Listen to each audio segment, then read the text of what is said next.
It's showtime. Chase draws. Bullock on a drive. He's wide open. He lays it up and in. Stevie Mitchell comes up big once again. Yep. Sean Jones, he's going to try another three. Good wow. Again. Oh, baby. Stolen in the open floor. Put your tray tables up. Jones, the left hand, goes window shopping. Joplin wide right. Nobody's on him. Joplin. Holla at your boy. Say it again. Holla at your boy. One more time. Holla at your boy.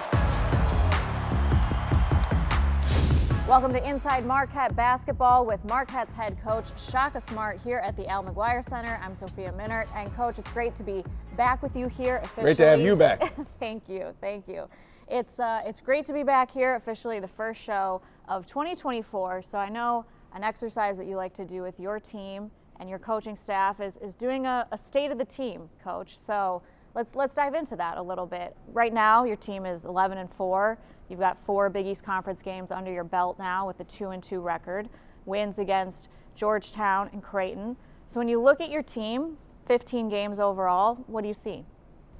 Well, we've had a lot of great moments.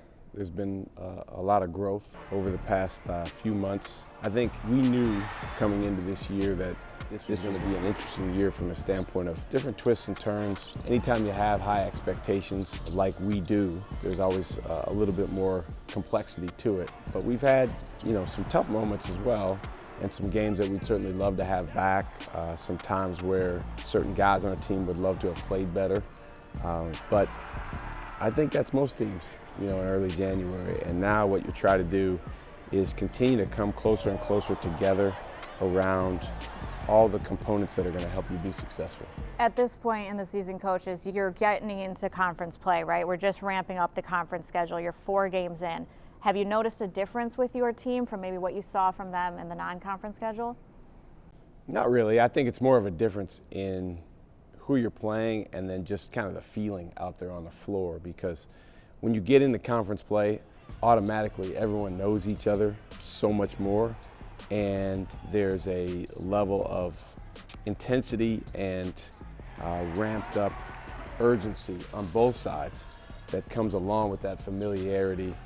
And then I think the fans can feel it and sense it as well. So all the different home venues, whether it's Fiserv Forum for us or places that we go on the road, there's an added level of intensity, and there's other words we could use as well to describe them. But all that means is you have to be even more connected around all the little details that affect winning.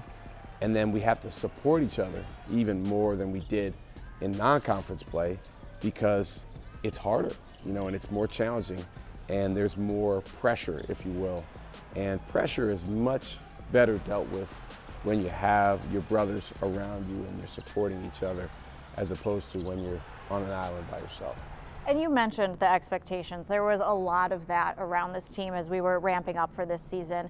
Obviously, the success of last year, you wanted your team to put that kind of in the back page, right? But that's a narrative that this team has had to handle. And now that you're going into conference play, you're getting every team's best effort, probably more so than even what you did last year. How have you seen your team respond to that? Well, we're still working on our response. I think there's been some terrific moments where our guys have looked each other in the eye and have said, hey, this is what we have to do, and this is who we have to be.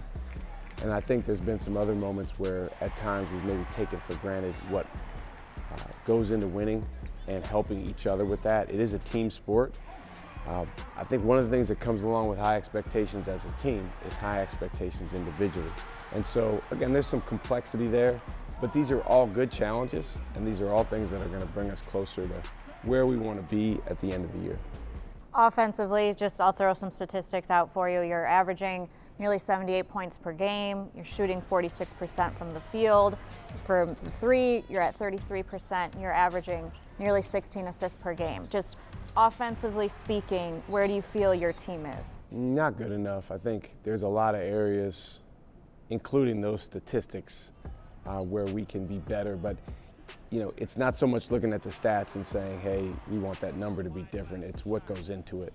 To me, our offense and our defense, they both are preceded by our cultural approach, how we act, interact, and respond.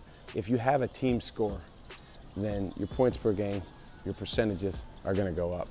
If you have a possession where you don't score, then the opposite is true.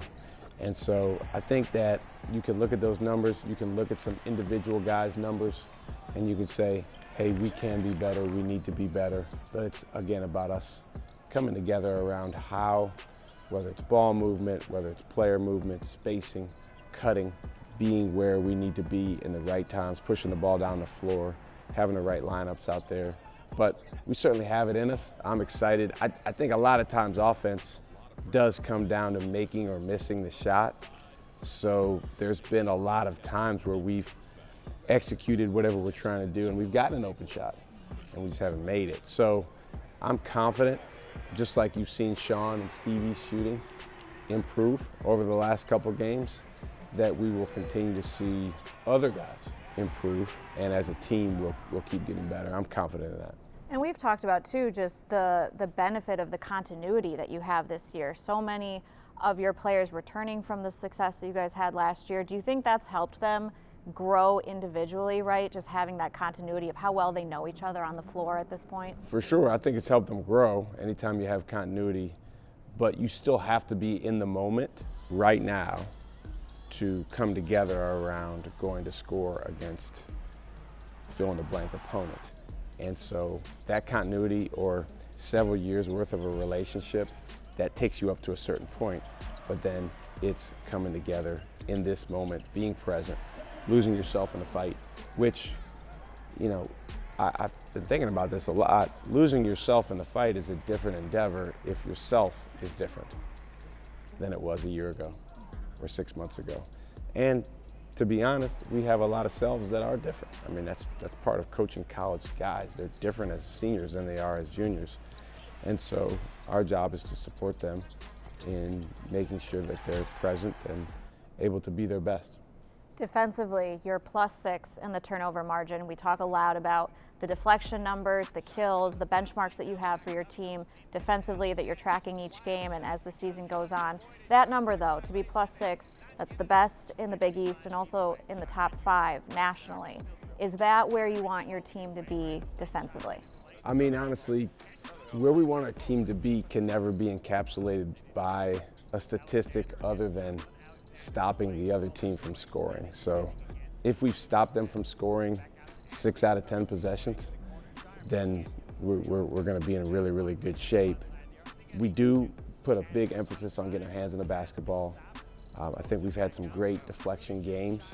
We've had some great defensive games overall where our guys have really buckled down and come together around stopping the other team. But we are going to keep working and working and working to gain the consistency that we're going after. And it's hard. It's not something you can snap your fingers and do. But we have a group that can come together around each other and around a common cause to do so. All right, as you guys know, especially in this league, all right, you want to go grab one on the road, what's it take? You got to bang that door down. All right, we'll talk about that later. For right now, guys, enjoy the heck out of this win together. This was a team win. That was a record-setting crowd. Most people ever watch a game of Fiserv. Yes, sir. All right. So, and when you guys were multipliers, they responded. All right. You guys slapped the floor. The crowd's into it. All right. Phenomenal win. Everybody in. Hey, don't finish out on 3. 1, 2, 3. Don't finish out. Shaka Smart's interview is presented by Wintrust, Wisconsin's bank, the official banking partner of Marquette University. Golden Eagles fans, open a Marquette checking account with Wintrust Wisconsin's bank today and score golden perks like a $50 opening bonus, free ATMs nationwide, and your very own exclusive MU Golden Eagles debit card. Rep the blue and gold at home or on the road. And don't miss this golden opportunity to let everyone know. Scan now to open your account today. Wintrust Wisconsin's bank, proud to be the official bank of Marquette University. After a serious injury, you'll need an experienced team on your side. Call Gruber Law Offices today. Proud partner of Marquette Athletics. One call, that's all.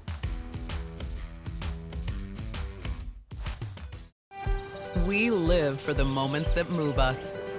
The big ones, the small ones, the ones that light up our hearts. At Aurora Healthcare, our heart and vascular team is trusted to make more moments possible. With breakthrough treatments only found here and the region's top-ranked heart program, we're the first choice of referring physicians and patients. Enjoy more moments that move you with Wisconsin's #1 heart care. Back on Inside Marquette Basketball with head coach Shaka Smart. And coach, we talked about, the Christmas break being a good time for your players to reset. I know you were here at the L even on Christmas Day. Not much of a break for you, but when your players came back, I didn't have anything to do. So it was, we had Christmas at my house, and my daughter, spoiled as usual, not by me or even Maya, but her grandmothers. But I guess that's their right as grandparents. So then you're spending time together, and I have a meal, but then it's like, okay, now what? And so I came in here, it was like 3 o'clock, and it was awesome because it was just completely silent, and I just got a chance to sit at my desk and think and plan. Be peaceful and be productive, right? Yes. Yeah. Well, your players, I think, enjoyed a break at home with their families and hopefully got a time to reset. You said it was a great time for them to do that. But then they come back and it's a Creighton game, right? At home, right before the end of the year. How do you think your team responded to that of just jumping right back into the fire of conference play? Well, honestly, it's easy for me to say because I'm not the one that has to put out the physical effort to play the games. But I prefer when we play more regularly and we don't have a big break in between, because I think it helps our guys get in a rhythm and, more importantly, not get too far away from that mode that they need to be in to be their best in the game. Because you can do whatever you want in practice. Certainly practice is important to prepare, but that game is a different animal, with people in the stands. So I thought our guys came back with good readiness, good preparedness. They always do. Last year we practiced on Christmas Day and they came back with great attitudes. So I'm grateful for that. I've been around teams before where it's a fight to even get them back on time. So we've got an awesome group from that standpoint. And then I think that the Creighton game was an interesting one. We knew that they were going to come in breathing fire because they lost their previous game at home. And they really did. They came in with a real level of fight and toughness. And I'll give our guys a lot of credit for the way that they hung in there. We were down double figures in the first half, came together, we didn't drop our heads. The guys showed real response. And then I thought the second half was just a heck of a battle between two really good teams going back and forth, neither playing perfect, both making some shots, both some plays they'd love to have back, but our guys just down the stretch showed really good connectivity and togetherness. And then Oso and Tyler made free throws, which is huge. And how about Oso, the work that he did on the boards in that game? 16 rebounds for him, and I know you said that the offensive rebounds in that Creighton game was really the big difference to allow you to come back in the second half. I think the offensive rebounding and the defense, because we were struggling to score. So anytime you're struggling to score, you've got to keep the game close with different ways. And so when you're shooting the ball poorly, offensive rebounding is a way to go get it back, put it in. 18 offensive rebounds for us is huge. I actually challenged Oso before the game on the defensive end. It's interesting when you ramp up your intensity on one end, in this case defensive rebounding, sometimes it can help you be even better on the other end. Really, really proud of Oso, really coming into his own, playing well. I thought he played well against Seton Hall as well. And you get Stevie Mitchell back. He had missed 4 games going back to the Texas game. Chase Ross had filled in for him in the starting lineup. But to get Stevie back, and also just the reaction that he got from the crowd coming back. Awesome. Yeah.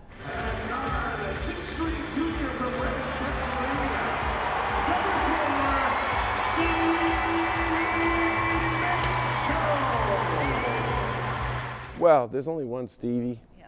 He has a very, very unique energy that he brings, and our crowd appreciates that about him. And so that was pretty cool hearing their reaction when he got announced. He had a hamstring injury, so those can always be tricky. You don't know exactly if it's all the way healed, and then you can be a little bit tentative when you're coming back because that injury occurs when you're 100% max explosion when you're changing directions or when you're sprinting. And so I thought as the game wore on, he got more and more comfortable with, yes, I'm okay, my leg is okay, I can go be myself. I can go attack. He made some big, big plays for us.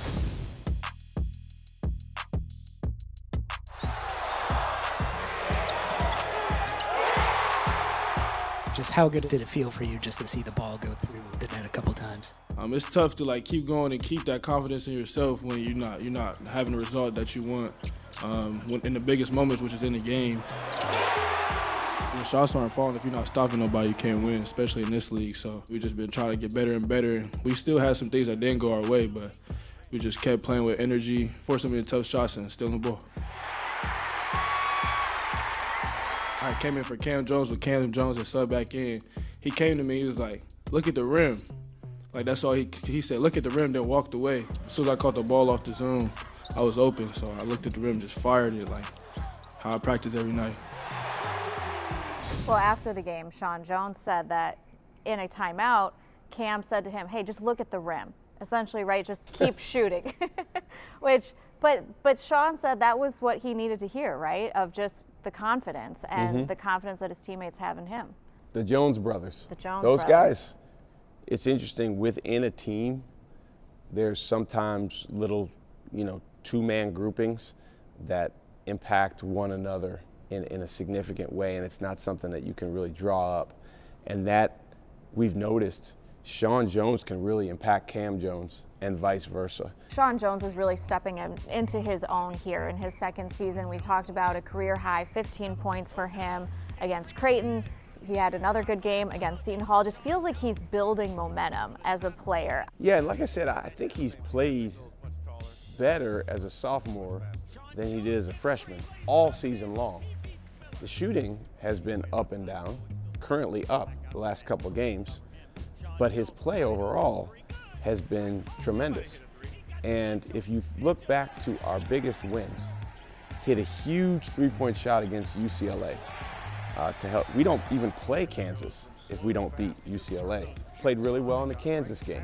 Had another huge three at Illinois in the Creighton game, which obviously was a matchup of two of the teams that at the beginning of the season were picked to be near the top of the league.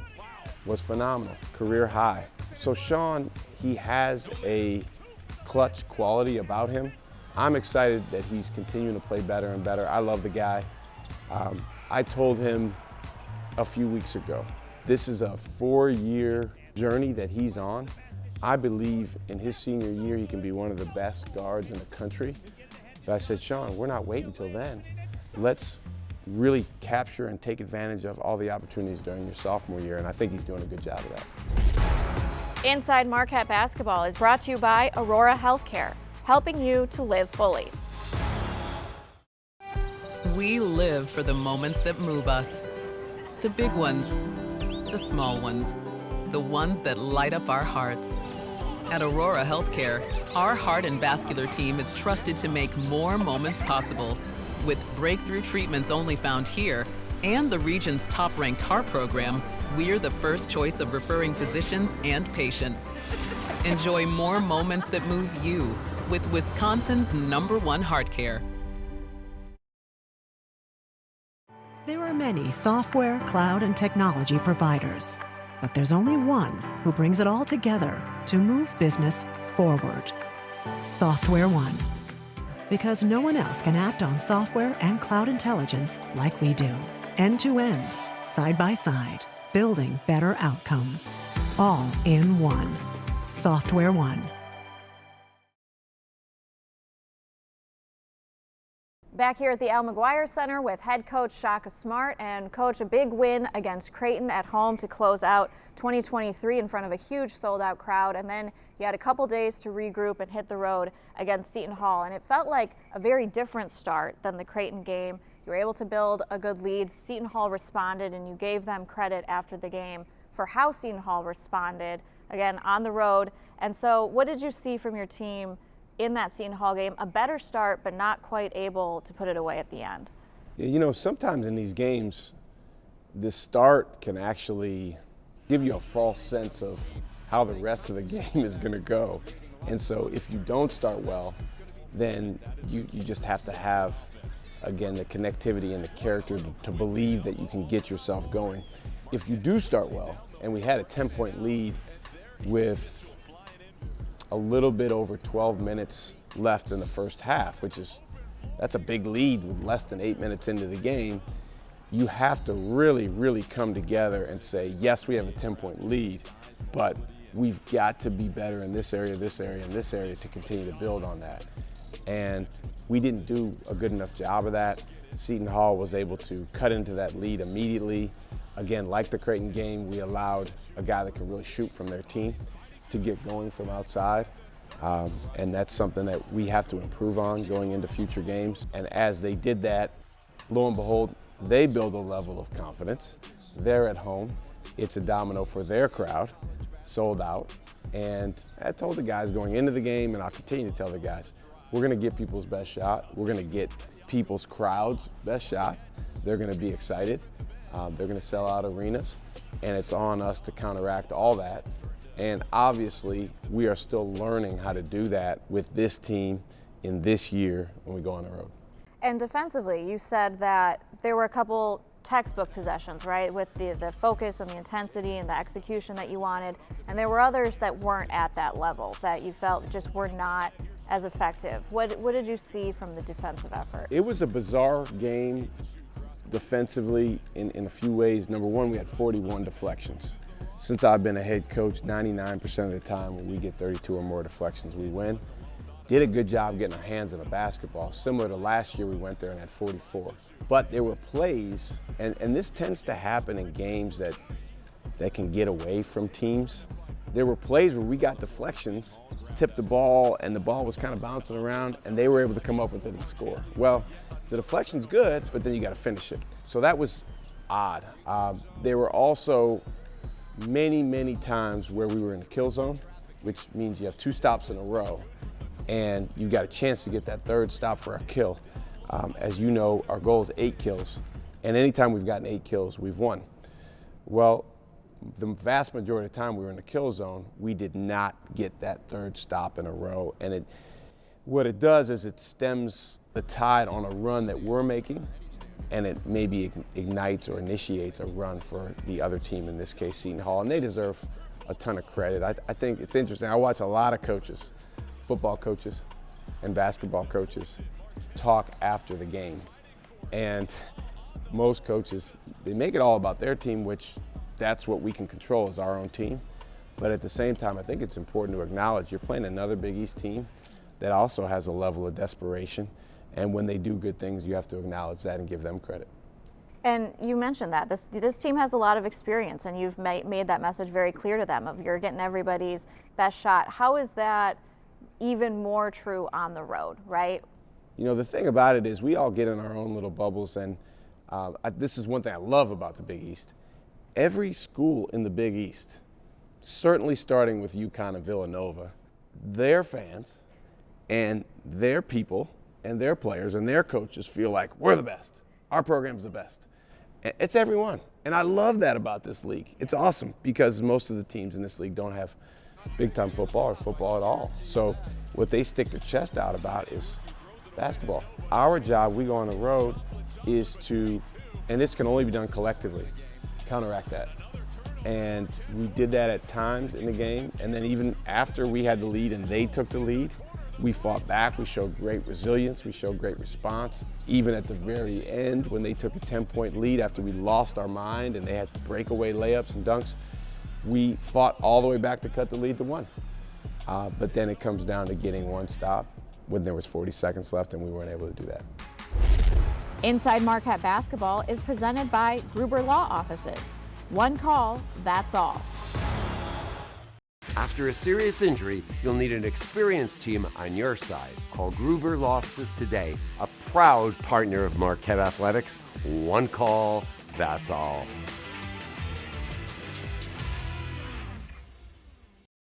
Golden Eagles fans, open a Marquette checking account and score perks like a $50 opening bonus, free ATMs nationwide, and your very own Golden Eagles debit card. Rep the blue and gold everywhere. Wintrust, Wisconsin's bank, the official bank of Marquette University. We live for the moments that move us. The big ones, the small ones, the ones that light up our hearts. At Aurora Healthcare, our heart and vascular team is trusted to make more moments possible.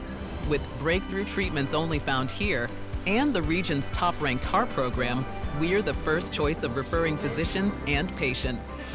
Enjoy more moments that move you with Wisconsin's #1 heart care. Inside Marquette Basketball is presented by Wintrust, Wisconsin's bank, the official banking partner of Marquette University. Aurora Healthcare, helping you to live fully. And by Gruber Law Offices. One call, that's all. Final thoughts from head coach Shaka Smart here on Inside Marquette Basketball. Coach, the schedule keeps plugging along. You'll be hosting Butler, and then coming up on MLK Day, you'll be hosting Villanova. And you mentioned earlier, UConn, Villanova, every fan base in the Big East thinks theirs is the best. I will allow you now the opportunity to say why Marquette's is the best. A huge sold-out crowd against Creighton, the largest Marquette crowd ever at Pfizer Forum. You're currently top 10 in attendance across the country. That home support, that home domino for your team and how they feed off of you. It's really special. We are so appreciative of our fans and the energy that they give our guys. The best programs, they have a lot in common, but one of the things that they have in common is the special relationship between the fans and the players on the floor. And it's not something that you can even put into words. It's something that you have to be there to feel. It was pretty neat. We had Demarius Owens and Royce Parham, our 2 incoming players that are seniors in high school right now, at the Creighton game. So again, it's so much more powerful than us describing to them our fans or us even sending them a video of our crowd. They were there in the building and got a chance to feel in the moment through good times in the game, through struggles in the game, through ups and downs, what that's like. And then next year they get to actually be out there, which is going to be a ton of fun. But can't say enough about our fans and their support of us. Continue to break records in terms of attendance, jamming as many people as possible into Pfizer Forum. I know we've got at this point 8 home Big East games left. Every one of them is going to be a war. Every one of them really, really matters. So the more our fans can continue to do what they're doing and show up loud and proud and wearing blue and gold, it makes a huge difference for us. And it is certainly showing up in the victories, as well as your team has won 19 straight games at Pfizer Forum. So certainly that support makes a huge difference. So thanks, Coach, for your time. We appreciate it. Good luck this week against Butler and Villanova. A lot to look forward to with this Marquette basketball team. That's Inside Marquette Basketball here with head coach Shaka Smart. This has been a presentation from Learfield,